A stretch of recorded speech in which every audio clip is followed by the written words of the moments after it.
So we will be recording this meeting. It will be downloaded and it will be added to our YouTube channel, and then it will also be added to the same website that you registered for this for, the publicinput.com website. So we'll be on there, and both of those will have closed captioning on them. We also have the ability to provide a transcript of the meeting and also a PDF copy or a Word copy of this document with alt text for all of the pictures. There is a lot of pictures in this presentation, but we will provide those descriptors if you need, and all you have to do is request that, and we'll make sure that you get a copy of that. We are requesting that during the presentation that you keep your microphones on mute. That'll help with the background and any feedback that we might have, but there will be opportunities for for all of you to ask any questions as we get later into the presentation. You can specifically ask questions, but you can also utilize the chat during this time as well. And Tim, if you'll advance to the next slide. We want to talk really quickly about Zoom, although, like I said, I know that a lot of you have probably been on Zoom meetings over the last couple of years, but there's a few things that we want to make sure that you're aware of. There's a little bit difference. Each of the platforms have a little bit of difference about them, so we want to make sure that you know this. At the bottom of your screen, on the left-hand side, you'll see a button that looks like a microphone. That is your mute and unmute button. As we go along, if you have a question, we're going to ask that you raise your hand, and you can do that by the button at the bottom that says reactions, and it also looks like a little smiley face with a plus on its head. If you click on that, that will take you to reactions, and it will allow you to raise your hand. Tim will be moderating this meeting, Timothy will, and we will be talking a little bit more. We'll introduce ourselves in a minute, but he will call on you to ask your question. Just remember at the end to go ahead and lower your hand as well, so we make sure that you've had your question answered and we don't keep coming back to you thinking that you've got additional questions. You can also, if it's more comfortable for you, you can put your questions in the chat, and that is again at the bottom, and it says chat, and it has a little cartoon speech bubble. If you click it, open it up, you can do a couple of different things. You can either send a chat to the entire group, or you can send it specifically to one person. If you prefer, you can send it to Timothy, or you can send it to the group as a whole. If you are by chance calling in by phone, you can press *9, and that will notify the host that you've raised your hand. And once you've finished, you just hit *9 again, and that will lower your hand. If you don't have any questions, we're going to go ahead and get started. We want to just, again, really quickly go over what the agenda is going to be for tonight. It's fairly straightforward, but there's a lot of detail that we're going to cover. First, we're going to have a welcome and introduction. Then we're going to do an ADA overview and the requirements of the ADA. We're going to talk about ADA compliance action steps, our history of ADA compliance, the self-evaluation and transition plan overview, the actual self-evaluation, the actual transition plan, how we monitor progress, maintenance of accessible features, and then, like I said, we'll have the section for questions and answers. And then finally, we'll end up with next steps, and that'll tell you where we're going to be going moving forward. And let me admit, there we go. We've got somebody. And Tim, if you want to go to the next one. So again, welcome and thank you for being here tonight. My name is Carla Gray, and I'm the ADA Compliance Officer for Park and Recreation. I'll be presenting the information to you on the self-evaluation and the transition plan this evening. But I want to let you know that this has been the work of our entire department and a number of individuals and groups within Mecklenburg County. None of this is the work of a single person or a single group. It's really taken a number of people to get to this point. Just to introduce myself, I am an older white woman with brown graying hair that's cut just above my shoulder. I'm wearing dark rectangular shaped glasses, which do this will most likely be on the top of my head for the majority of the presentation. I'm also wearing a dark blue navy shirt. Timothy Tibbs is the ADA coordinator for Mecklenburg County, and he is also here this evening, and he has kindly agreed to act as our moderator for the chat and questions and answers. Timothy, would you like to introduce yourself?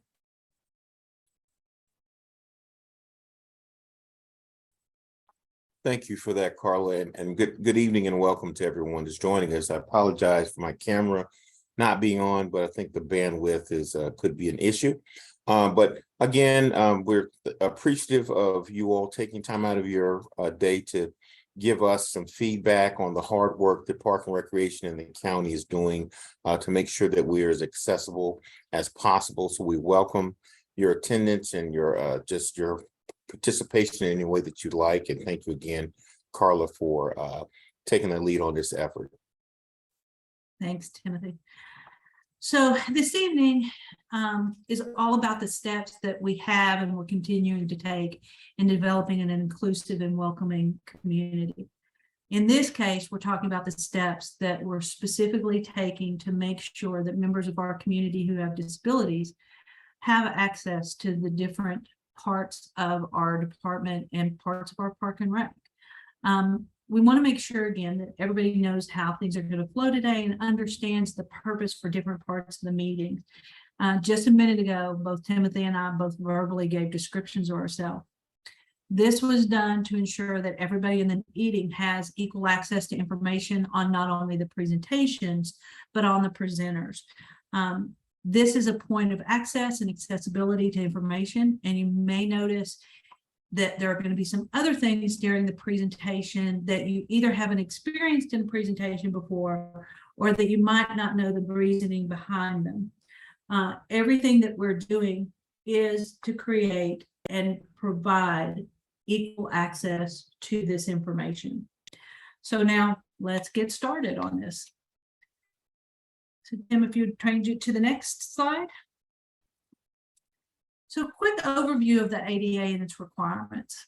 So, most of you in all likeliness have heard about the ADA. You probably know that the ADA stands for the Americans with Disability Act. It was signed into law on July the 26th, 1990 by President George H.W. Bush. And the ADA has now been in existence for a little over 32 years. The ADA is not the first law that was passed to address disability and disability rights, but it is the most comprehensive disability rights legislation. And it's the ADA guarantees unrestricted access to public buildings, equal opportunities to employment, and equal access to government activities and services. Tim, if you'll go to the next slide.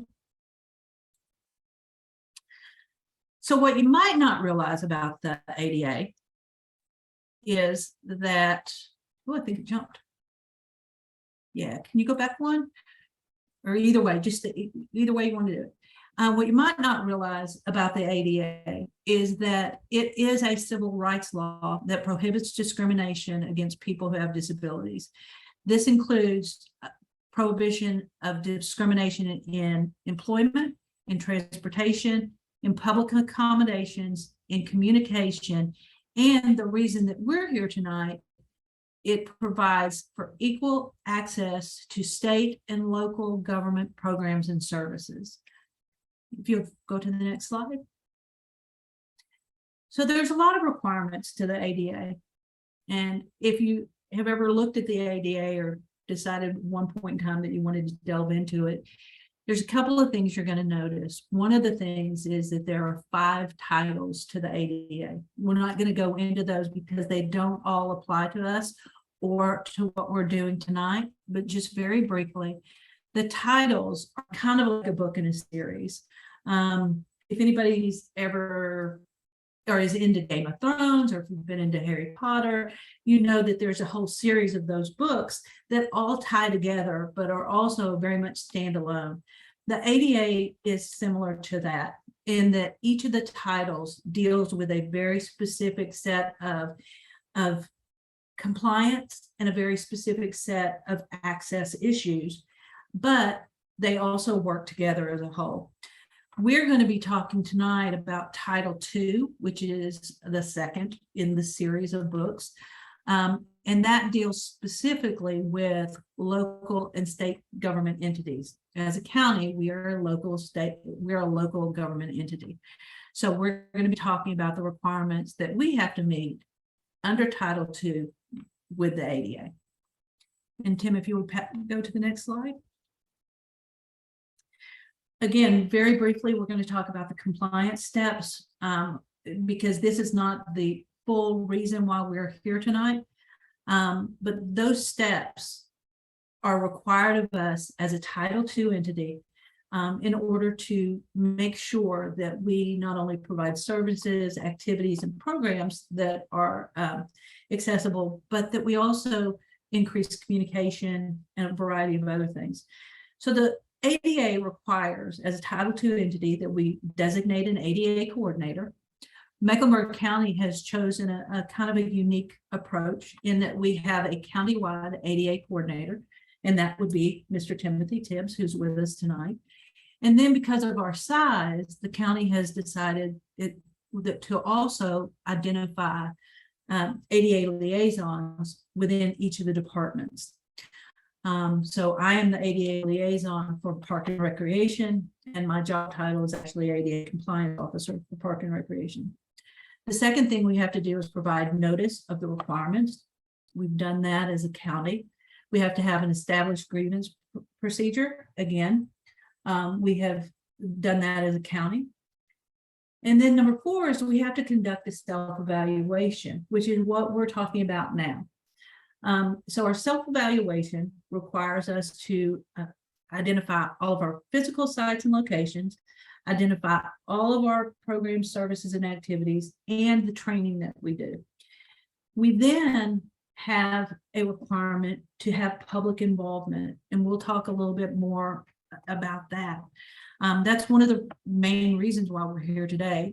We have public involvement that it's not only a requirement by the ADA, but it's something that we think as a county and as a department that we think is incredibly important. It really goes along the philosophy of independent living and the saying that came out of independent living philosophy, which is the idea of nothing about us without us. You may have heard that statement before, but essentially it's we do not need to be talking about disability issues and disability rights and disability access without engaging people who are going to be directly impacted. And this is why we have the public input and the public involvement section. After that, we are going to develop our transition plan, and we'll be talking about that in a minute. That's step 5. And then step 6 is our maintenance of accessible features. One thing for you to be aware of before we go to our next slide is in Mecklenburg County, we have over 85,000 people who self-identify as having disabilities.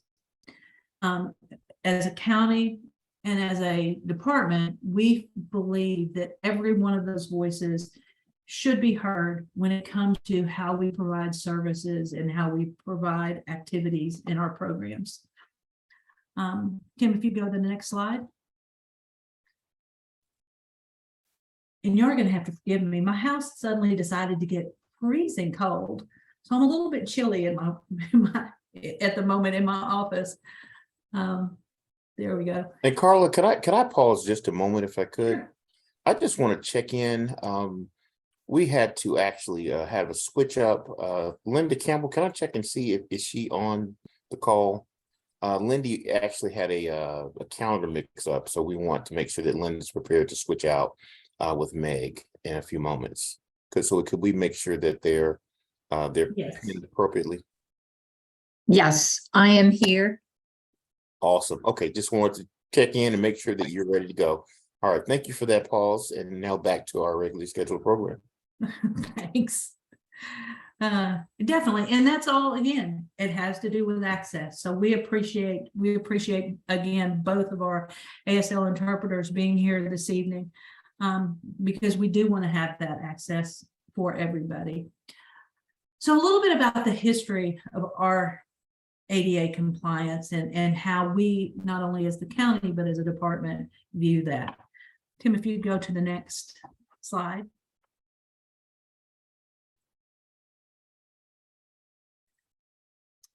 So in a very important case, one of the judges who was presiding over that case had made the statement, it's really impactful. Inclusion is a right. It's not a privilege for a select few. And that's really the philosophy that we as a county and we as a department have taken. Inclusion and involvement and the ability to access services is not a privilege. It's a right of every member of our community. So we want to make sure that there is involvement in all aspects of that.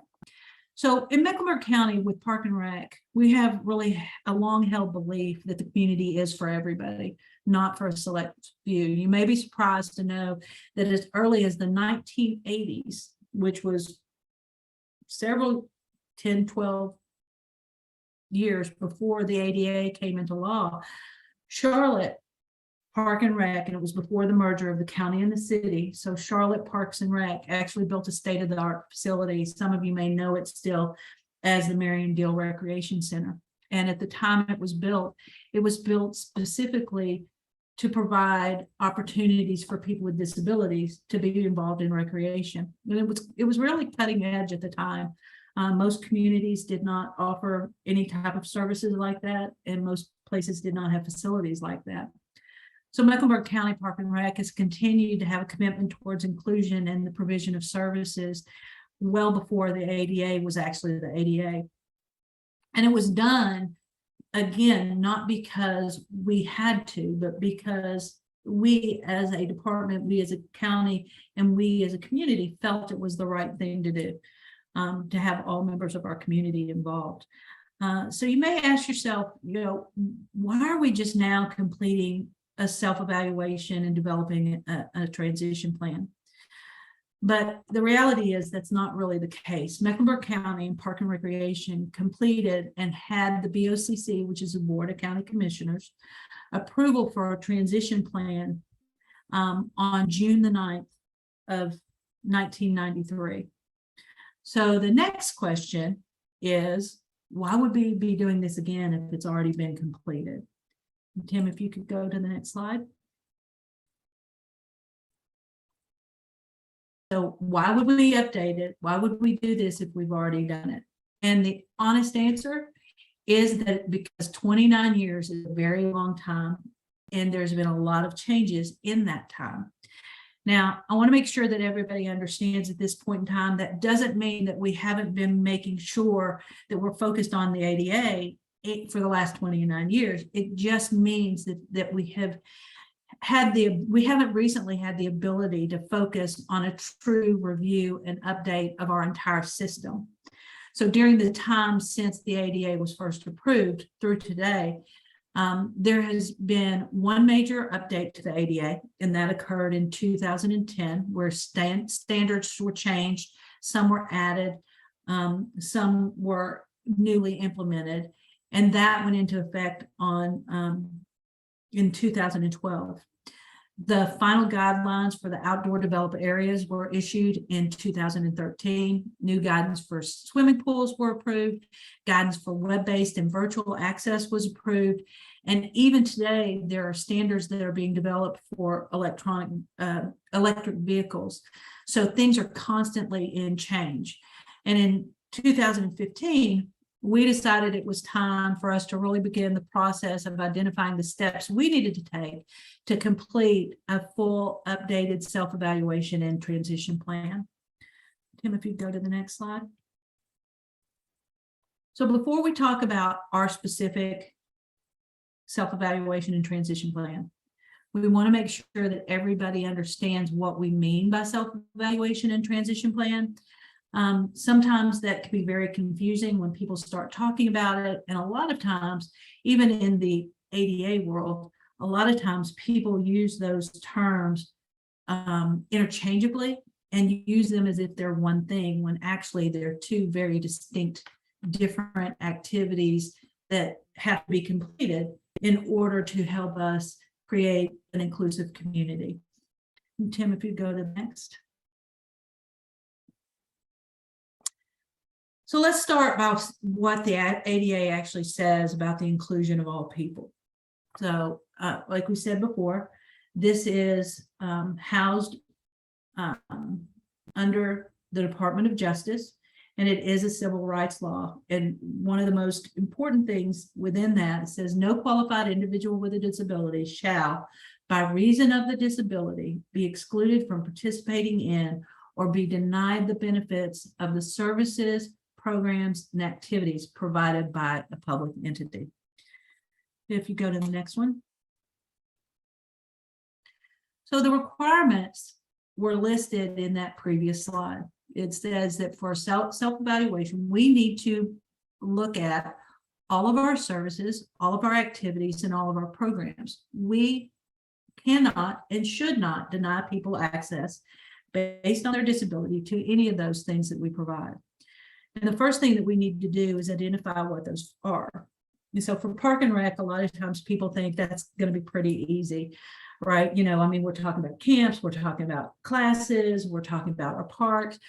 But the reality is that there's a lot more to how the ADA defines program, service, and activities than how we a lot of times traditionally think of that. So if you go to the next slide. So the ADA views services, programs, and activities to include physical access, and that would be things like, Tim, if you can start going through these, will be good. Our physical access would be things like parking lots and drop-off areas, the lobby and the reception desks. It would include bathrooms. It includes trails. It includes swimming pools. It includes playgrounds. It also includes all of our amenities, benches, picnic tables, water fountains, entry gates. If you've ever been to one of the dog parks, you know that there's an entry gate there.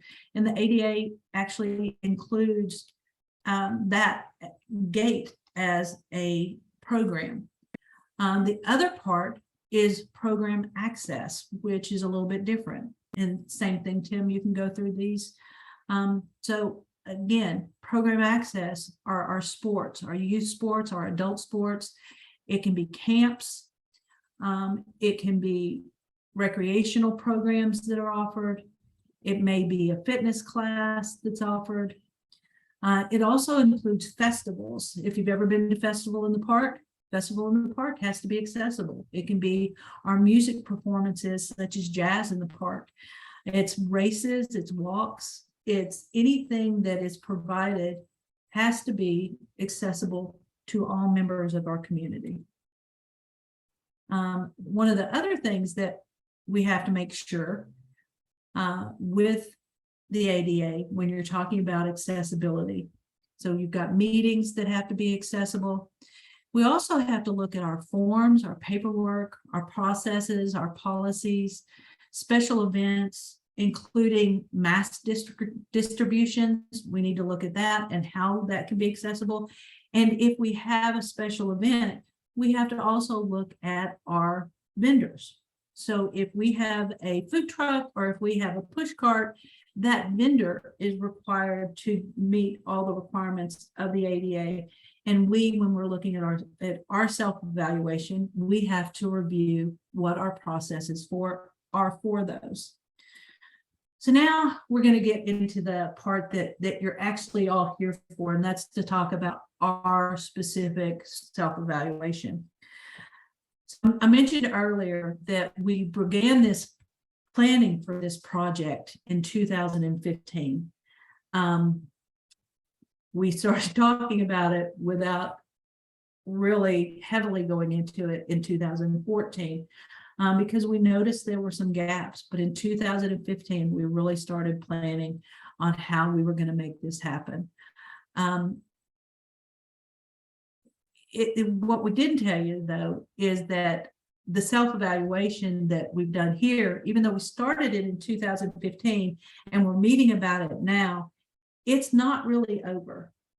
The self-evaluation process is an ongoing process. What we've done up until this point is really review everything to get us up to speed, so we can now start getting on a cycle of reviewing on an ongoing basis. Because to be completely honest, a self-evaluation is something that we are going to be doing on a biannual basis, because we know that things change so rapidly. I think if we all look over the last couple of years, how rapidly things had changed, we would have never expected a few years ago to be holding a Zoom meeting for this. We always traditionally hold those in person, but the world has changed. And so we've learned that we need to continue to evaluate how we provide services to make sure that we are compliant and that we meet the needs of all members of our community. So we'll go on to the next one, Tim, if you would, please. So what we did is we started looking at all the different areas that we needed to review with our self-evaluation. One of the first places we looked was at our contracts, because again, our self-evaluation encompasses everything that we do. So we looked at our contracts to ensure that we were creating agreements and partnerships with organizations and agencies who understood and valued inclusion and a commitment, and had a commitment to the ADA. In total, we reviewed 18 different types of contracts, and we found that we didn't have uniformity in our language when it came to the ADA. So one of the things that we did was engaged our county legal department. And we did this on not just the department level, but we did this on county level, really started looking at how we do our business with our vendors and our contracts. Because like I said earlier, we are also responsible to make sure any of our vendors that we utilize also follow the ADA and follow a philosophy of inclusion. So if we go to the next one. We also looked at effective communication, and we first looked at our county employee climate survey to see where people were at on a employee level, understanding how to provide effective communication. Effective communication can literally be, how do you get an ASL interpreter for a meeting? Or it can be, how do you provide Braille services for somebody? Or it can be, how do I engage somebody in a way that they will get what they need from the process? So we started looking at how we were going to do that. That includes all areas. It includes wayfinding, it includes signage, it includes our social media platforms, it includes virtual platforms. We started looking at how we really communicate with people. And Tim, if you'll go to the next one.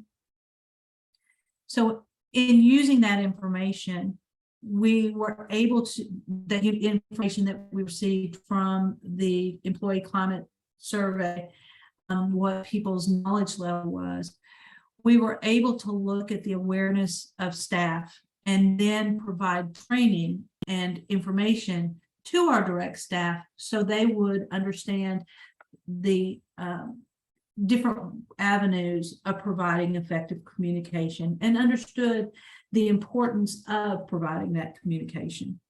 Tim, if you'll go to the next one.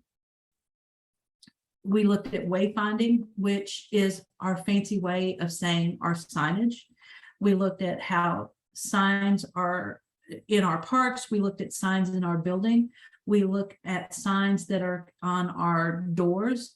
We looked at signs that we put up about programs. We looked at flyers. How did we word things? Did we are we putting out information that a person who has visual acuity limitations are not going to be able to read because there's not high enough contrast. So we reviewed all of those wayfinding and signage areas. If you'll go to the next one, we looked at social media. I think we're lagging just a little. There we go.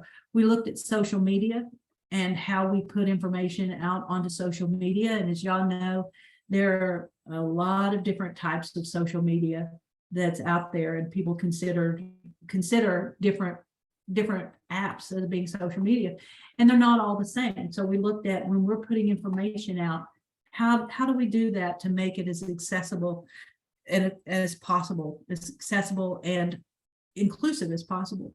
We also, if you go to the next one, Tim, looked at our virtual platforms.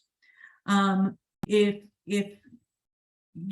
like most of you, I'm sure you're aware that we utilize a variety of different platforms. Tonight, we happen to be using Zoom. We also utilize Teams. We use Google Meets. In some cases, people use the public input site. We use YouTube. We use direct broadcasting. So we had to look at all of those different ways that we use our virtual platforms, and then look at, were we actually following through to make things accessible. If you go to the next one. And you would think this would be one of our biggest areas, and it really is. We looked at physical access for our programs, program services and activities. And Tim, if you'll go to the next one. During this, we reviewed 697 athletic fields of play. We reviewed 174 parks, 164 plus playgrounds and Play 360s, 46 indoor facilities, 11 golf courses, 12 aquatic facilities. We looked at 6 dog parks, and that's a small number of physical assets we have. We also reviewed our park benches, we reviewed our campgrounds, we reviewed our beaches, our boat docks, we reviewed our trails, we reviewed our greenways, anything that you could think of as a physical asset, we reviewed as part of this overall self-evaluation. So the number of places you can see now, I think in part why this process was such a long process. Tim, if you'll go to the next one. Oh, I forgot this part. I'm sorry. So again, 697 athletic fields, fields of play, and then all the other ones. We also looked at our policies and procedures. We looked at our whether or not our policies were in alignment with our views on inclusion and our views on making sure that there were not issues for people who have disabilities if there wasn't language in our processes or our policies. A good example of this would be if we had a policy requiring that you show your driver's license to register for something.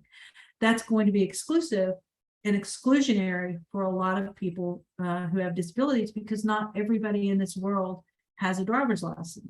Some people have state IDs, some have work IDs. So we have to look at what that language is specific to our department, and then make sure that we adjust that so we aren't focused on areas that will create more exclusion as opposed to inclusion. When we looked at our traditional program services and activities, these would be the things that people traditionally think of as a program within Park and Rec. And Tim, if you'll go to the next one.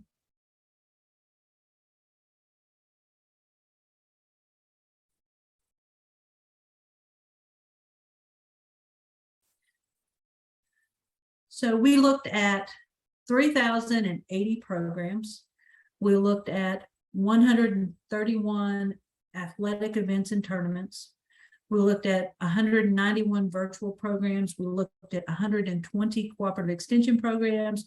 We reviewed 45 camps. We reviewed 51 public workshops. We reviewed 47 special events and festivals. We reviewed volunteer opportunities. We reviewed our advisory councils and committees. And in each of those, we were looking at very specific things to make sure that we were providing access. Those could be how people request modifications for a program if they need that, all the way up to how we provide communication. All of those things are intertwined. And when you put everything together, we had to look at our physical access, our program access, our policies and procedures, our forms, to make sure that they all, when they're joined together to create a program, service, or activity, that there was no single or multiple barriers to involvement when we then implemented the program. And Tim, if you'd go to the next slide. So the next part of this process is our actual transition plan. And this is going to occur fully after we have our public engagement portion, which we're having now, because part of what we'll do is take any feedback we receive from this public engagement and the public engagement sessions moving forward, and we'll add those in both with our self-evaluation and with our transition plan. So I'm going to give you an overview of the transition plan on how it's set up and what all it includes. But our transition plan includes a list of physical barriers that we find, and we'll talk about that a little bit in more detail. But it includes physical barriers. It includes access solution. It includes the budgets that we are going to use to fix those things. And then there's also a timeline that's included. So when we talk about the barriers to access, we prioritized into 4 different priority levels of barriers to access. The very first one is safety. If there's something that is going to create an unsafe environment or an unsafe program, that's the first thing that we're going to address and fix. The second priority is going to be our access to the actual facility. So think of it as if you drive up to something, drive up to a park, drive up to a rec center, or if you take a bus to drive up there, or if you take a cab, if you walk, however you get there, if you use an alternative form of mobility, if you get there and you can't access the parking lot, or you can't access the sidewalk, or if you can't access the path of travel to the building, it doesn't really matter what is happening inside that facility or inside that area of play. If you can't even access the beginning point, we need to address that first and foremost. So our first priority is that immediate, what happens when you first attempt to access a park, a facility, a greenway, whatever it may be. Our next priority is then making sure you can get into the facility, whether it be a dog park or a swimming pool or a playground. How do you next get into that facility? So those are the ways that we have our priority levels set up. So in our transition plan is a comprehensive listing of what those barriers are, and then an access solution for each site, which means if you are going to go to Grady Cole, a lot of people are familiar with Grady Cole. It's one of our older facilities. It's been around since the 50s, and it's incredibly inaccessible. And so there are access solutions for when we have any type of event there. An access solution is how you make changes to that physical environment to provide access. If you needed access to Grady Cole wheelchair access, there is a passenger drop-off and passenger parking areas down at the lower level, and a passenger and an entrance, an accessible entrance, so you can get into the facility that typically you would have to go through an upper level. So there's an access solution in place for that facility.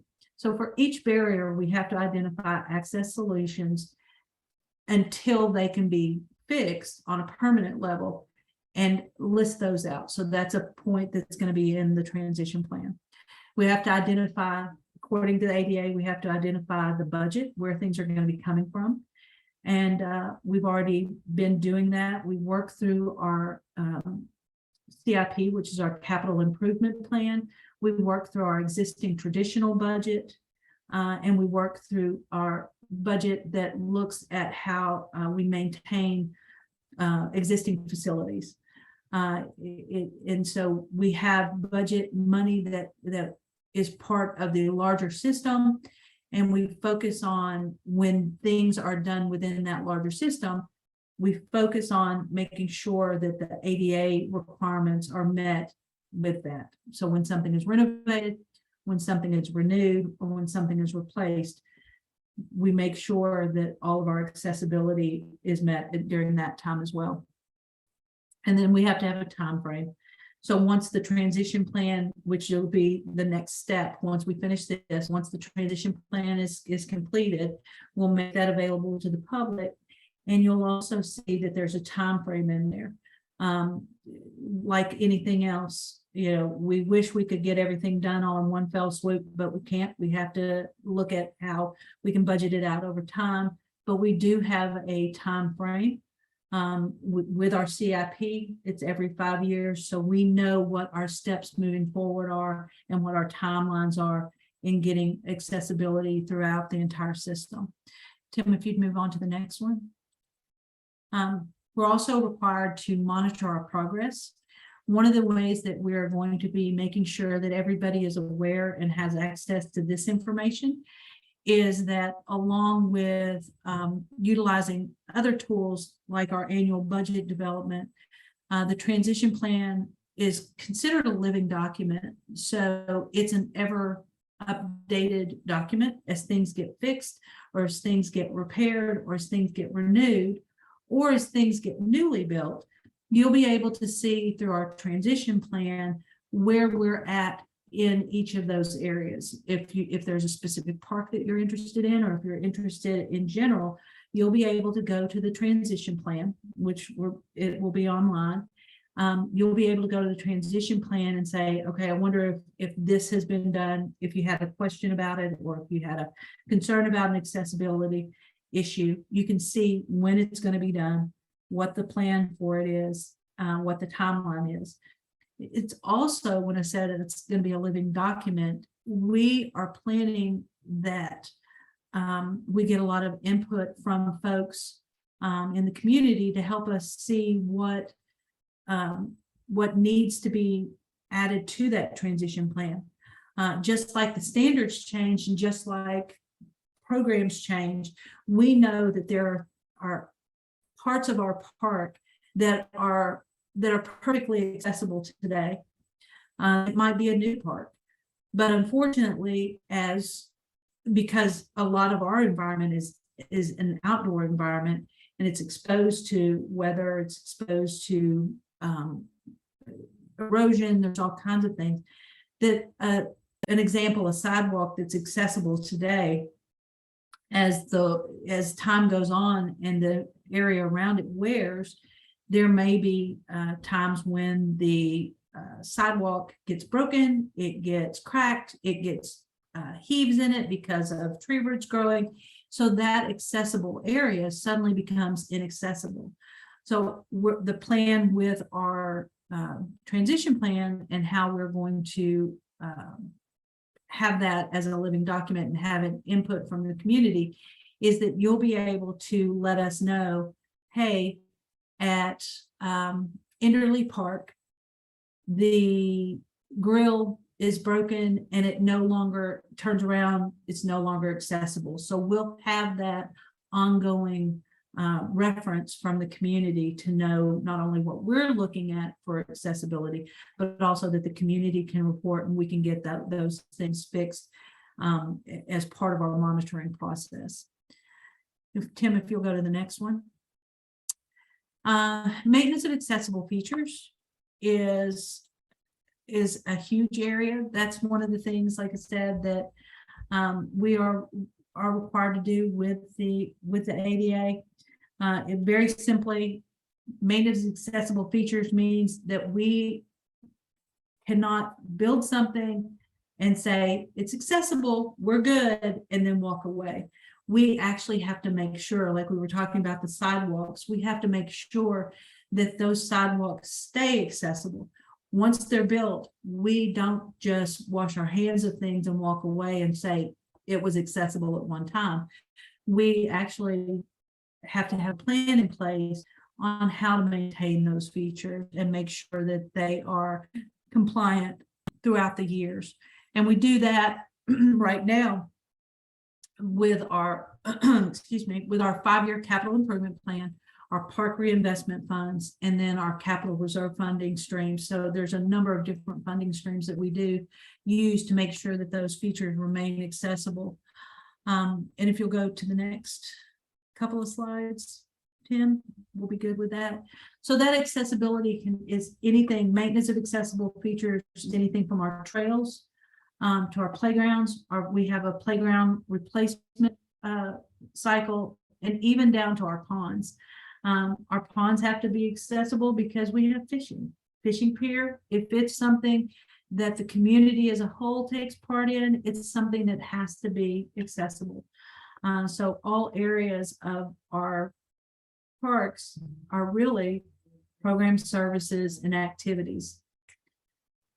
So we have come to the part where hopefully we haven't just totally filled you with so much information that you don't have questions, but we'd love at this point in time to have the floor open up to any questions that you may have. Some of those questions we might be able to answer today. Some of them we might have to get back to you on, or some of them might be questions that we roll into our larger transition plan, and you will see those answers and questions when that transition plan is actually published and is available for everybody. So I'm going to stop for a minute. If you have any questions, please either send a text to Timothy or put it in the chat.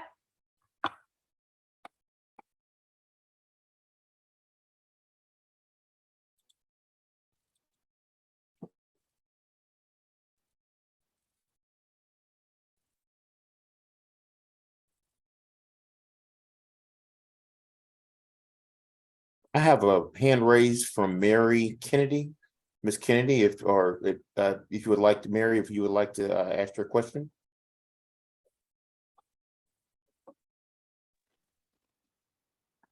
So good. So you guys can hear me now. I've never done one of these calls on my phone, so I'm not sure how all of that. I'm still kind of working through, but it sounds like you can hear me.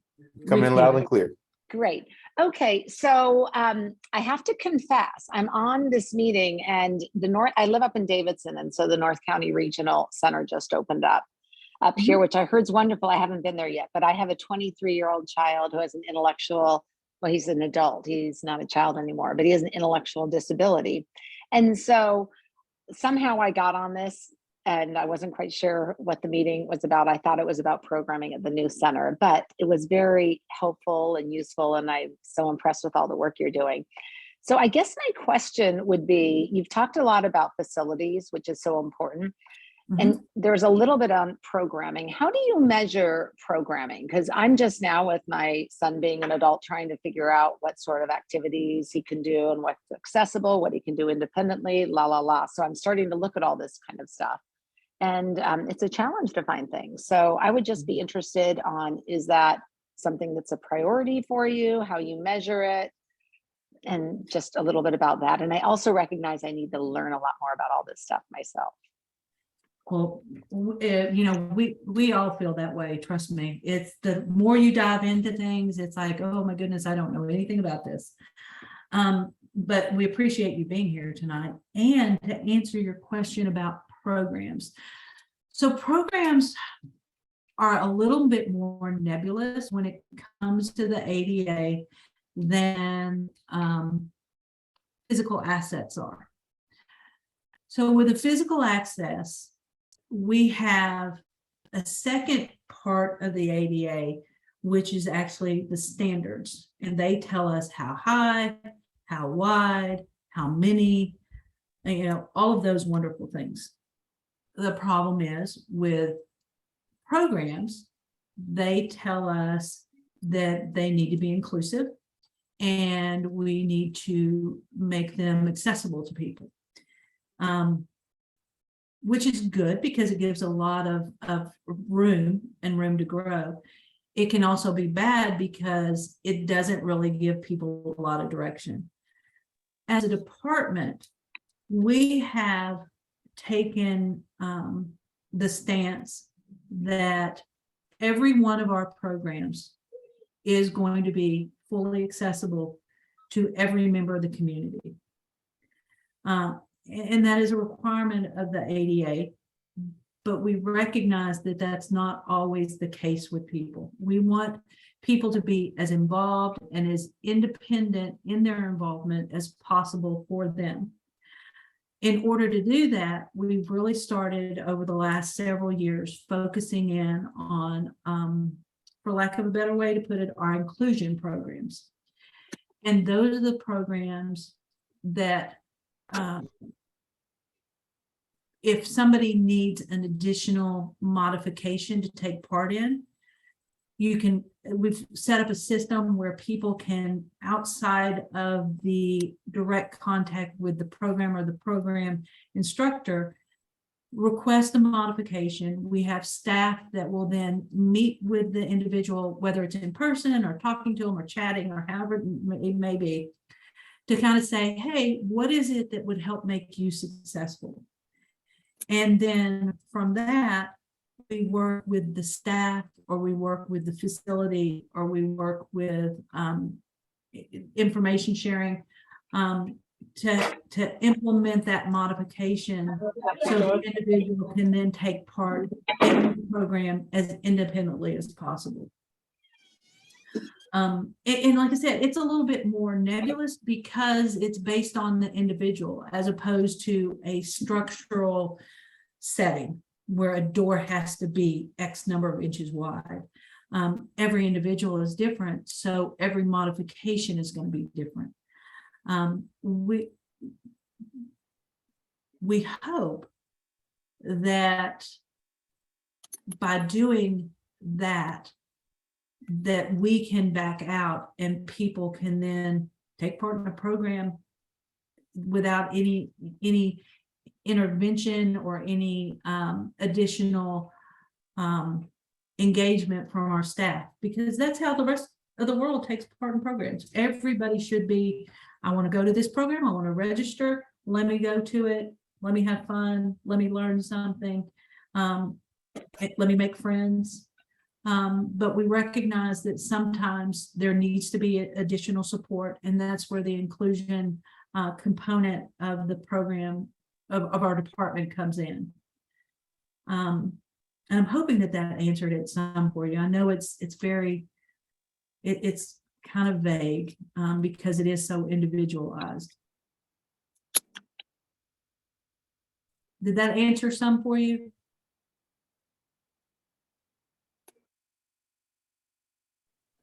Yeah, yes, it did. I was trying to figure out how my phone is. So it did. Thank you very much.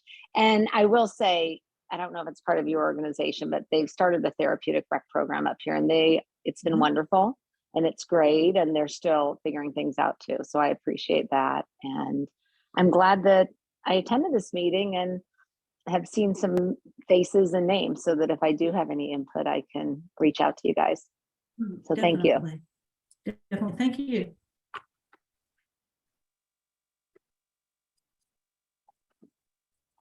Do we have any other questions?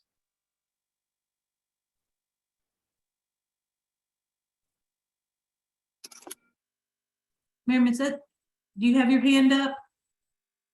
Yeah, this is, I don't know if you Hello, can my hear me. friend. Hey, how are you? I'm good. Yeah, I was just checking, like just going back to the lady that just spoke right now. Now that's our kids are adults. It's not even the physical, because like some people may probably found like this having actually the physical part of the parks and any activity, but more not the program. Not even for me, the program is just the human resources, the people that gonna be like working in those programs. That it's just gonna look that it's so hard to like just to find the lately like the people that would know to work with our community. So it's just kind of something that's maybe I don't know how to address it, but Mm. I needed to address it because it's now that's maybe Zach is older. It's just so hard to find the right people that can work with them, and I can accommodate, once they are in transition. Mm. Yeah. And that is an unfortunate reality Mhm. right now across the board. I mean, it is an unfortunate reality. I was in a meeting with an independent living center at the end of last week, and they were talking in general about the number of caregivers that are just vacant positions that they can't get filled. And you're right. That's that's a huge challenge. And unfortunately, it's a challenge within our department, within our county as well. Yeah. The number of people and being able to fill people and being able to fill positions with people. But one of the things that we are, along with the inclusion piece that we're doing, and we didn't really touch on it in this, but it is something that is happening as part of the transition plan, has to do with training, because sometimes it's literally helping people understand what those modifications need to be in order to make it successful for people. And, sometimes people just don't recognize how to create a successful and inclusive setting, not because they don't want to, but because they just don't know how to. And so training is a component of it, and it's an important component of it, definitely. Yeah, I know, because sometimes it sounds really like just Zachy because his size is huge. Right now, just the fact that maybe like he's still in school though. I'm happy that he's still in school, but just to he was not feeling comfortable, but just the fact that brought him really like a comfortable seat that would fit him, he's a lot happier, and he's more like participated in the classroom. Right. Because he couldn't sit like in a regular like chair because he was hurting. Right. And because he's nonverbal, like I say, like things that we take maybe for granted, but just kind of those that make you really like kind of be functioning in the society, because of this thing that can be just maybe trigger for like a bad behavior, or maybe trigger really like you're growing and you're wanting to learn and everything, because you have their right setting, like you said. That's so Right. important. Right. But we appreciate you like involving us in all this, because definitely it's for us it's lifelong, so we have to be involved with everybody, like everybody that work with our community and our loved ones. So it's definitely we're so appreciative that we had the opportunity for you to share all that information with us, Carla. So we're very grateful. Well, and thank you for coming, seriously, and for future. And this is when we start talking about program services and activities. And you mentioned a chair. A chair can be it is the way the ADA views things, the chair can be a program and a program modification. If Mhm. that's something, you know, because you're talking about a different size of chair, or something that's fits better for him. Mhm. You know, that's something that would be a modification request that can easily be made prior to a program, during a Mhm. program, whatever. And then that's something that can be implemented in order to make things more successful for him. And that's one of the things I think with the self-evaluation and the transition plan that's so important on our end, is that we have to start kind of stretching our understanding of what a program and a service and an activity is. Because typically, if you said program service activities, people aren't going to think, oh, a chair or a bench, or, you know, a grip for pencil. People aren't necessarily going to think that. But when you really look at how to create success, and how to create inclusion, that's a modification that can be made. Yeah. Even like maybe what would I call it? In the playground, what do you call it? Like the gosh, I forgot the name. The swing. You know, like the swing, because Zach loves swings, but sometimes, you know, if I go to a park and I see like a swing that it's not of his size, he wanted to go and I said, no, you cannot go. But it's so nice when we can consider that there is like some other sizes, just the size is the disability. And it would accommodate for the big people, like the people that are big or really like that. They want to also, they're still young and they want to enjoy the swing. Right. Right. So it's and then I like the fact that you mentioned earlier, like they've been reviewing like playgrounds and stuff like that. It's definitely because we have, unfortunately, like some kids that grow so fast and so big, you know, and it's not Yeah. just good for one community, for example, talking about this. And like I said, it's so nice to know that there's like something that is addressed by you know, the county, and knowing that they can accommodate and they can when you're talking about ADA, it's not just one thing, it's more than one thing. So, and we're very appreciative. As a side note, we do have some parks that have more of the porch swing, like, you know, the larger like porch swing might be something to think about going to. If you yell at me one day, Okay, yeah. if you yell at me, I'll tell you a couple of places that have them. But there's something that he would be able to access. Okay, sweetheart, thank you. We appreciate you so much. Thank you for your hard work. Thank you. Thank you. Do we have any other questions, comments, concerns?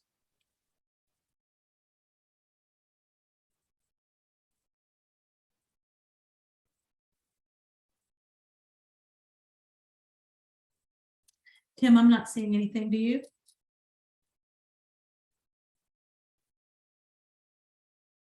All's quiet on the chats. I think All we're good. All right. We would like to, again, thank you so much for your time. We don't want to, we want to give you back the evening that you so generously gave to us. So we appreciate you being here, and we welcome any comments. If you think about anything moving forward, if you remember something, please feel free to share. And we would love to hear from y'all and appreciate your time. Thank y'all so much. And you will be getting a follow-up with some additional information.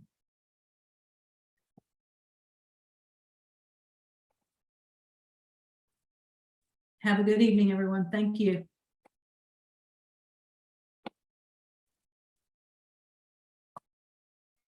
Thank you. Thank you. Thanks, everyone. Thank you. Thank you all. Good night. Good night. Thank you. Yeah, Thank and you. Carla Good having night. an OBD son. thank you for Therapeutic Park and Rec. It's great. Very glad to hear that. If There's so many options, it's hard to find everything sometimes. So many options. So thank you. there are, but that's nice, isn't it? Yeah, We'd rather you Yeah. have more than less. Yeah. yeah, right. So it's fun. And the archery, we're looking forward to that. If you can spear the corn, just like Oh, yes. Oh, yes. No, Thank you. it's amazing to me how many people just in general love archery. You it's know, hard. It's You know, they make it look so easy. it's very straining, and It you don't think is. about the weight of the pull. But yeah, a lot of people love archery. I used to do it in college. Is there a place you can go and do it? Or is it only part of the therapeutic program? No, It- I think Stevens Creek has it. Doesn't Stevens Stevens Creek- Creek? And the family, their family, so you look under Park and Rec, archery, and they have different groups that go. So I think it's there, and then, yeah, that's maybe over near you. Yeah, And then McDowell. has some, yeah. has Right it now, also here. it's kind of weird because Charlotte itself has, of all things, a law against archery inside the city limits. So any of the archery programs we have are in the county portion of our department. Yeah, so they have to be in our county, live in the county facilities. Well, who knew? There's also a huge program in the Davidson area as well. They have a Very cool. huge archery program. Yeah. So, These are the perks that one gets for interpreting. You get to learn all this other cool Yes. stuff that's going All on. right. there you All go. this stuff that's out there. See, so one more reason for the county, city, County. however it is, when they do all of their tentacles going out and grabbing more land to say, sorry, you can't incorporate this. It's one of the few places where we can have our archery program. Exactly. You know, and I, Exactly. just one more aside, we do the bowling thing, and to see how some of these guys come out and just sling this bowling ball, and it lands halfway down the lane, and I keep thinking there's just this big dent in the. Kind of like a shot put almost. Oh, it is. It's so funny, and I think I took a picture of it, and I was sharing it with somebody whose sister participates in bowling up some other town, Park and Rec. And she's like, yep, I can identify with that. And so, yeah, thank you. That's to funny. them. And Well, so, what- okay, we're gonna see you that? out playing archery. Yeah. Well, all right. thank you. Thank y'all both. Yes, And and good night. Good Talk to you night. later. Thanks. Bye-bye. Bye-bye. thank you.